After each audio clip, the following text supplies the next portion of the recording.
దర్శనం అయితే కంప్లీట్ అయింది. మా బుడ్డది ఇప్పుడు ఫ్రీ అయింది. చూడండి వాళ్ళ డాడీ దగ్గర ఎలా ఆడుకుంటుందో. మేము ఇంటి దగ్గరే పులిహోర చేసుకొని వచ్చామండి.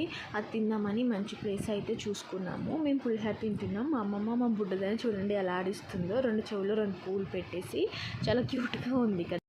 మేము తినేసిన తర్వాత మా అమ్మమ్మ తింటుంది. నేనైతే మా జీషమ్మకి ఫీడర్తో ఫీడ్ చేస్తాను అనమాట. ఈ ఫీడర్ నేను ఫ్లిప్కార్ట్ నుంచి తీసుకున్నాను.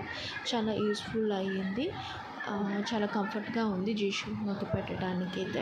ఉండి ఫోటోలు దిగి మళ్ళీ వచ్చేసామండి. వస్తూ జంగారెడ్డిగూడెంలో మధ్యాహ్న స్వామి టెంపుల్కి అయితే వెళ్ళాము. మేము వెళ్ళంగానే అక్కడ పూజారి గారు అయితే ఇంటికి వెళ్ళిపోయారనమాట. మళ్ళీ 3కి వస్తారని చెప్పారు. ఇంకా మేమైతే ప్రదక్షిణలు చేసేసి కొంచెంసేపు ఉండి ఫొటోస్ దిగేసి కొంచెంసేపు అక్కడ కూర్చొని అయితే వచ్చాము. ఎప్పుడు నేను మధ్యాహ్నం సమయం ఇంత ఖాళీగా చూడటం ఇదే ఫస్ట్ టైము. సో అందుకని కొద్దిసేపు కూర్చున్నామండి. ఇక మళ్ళీ వెంటనే రిటర్న్ అయిపోయాం. మళ్ళీ ఫుల్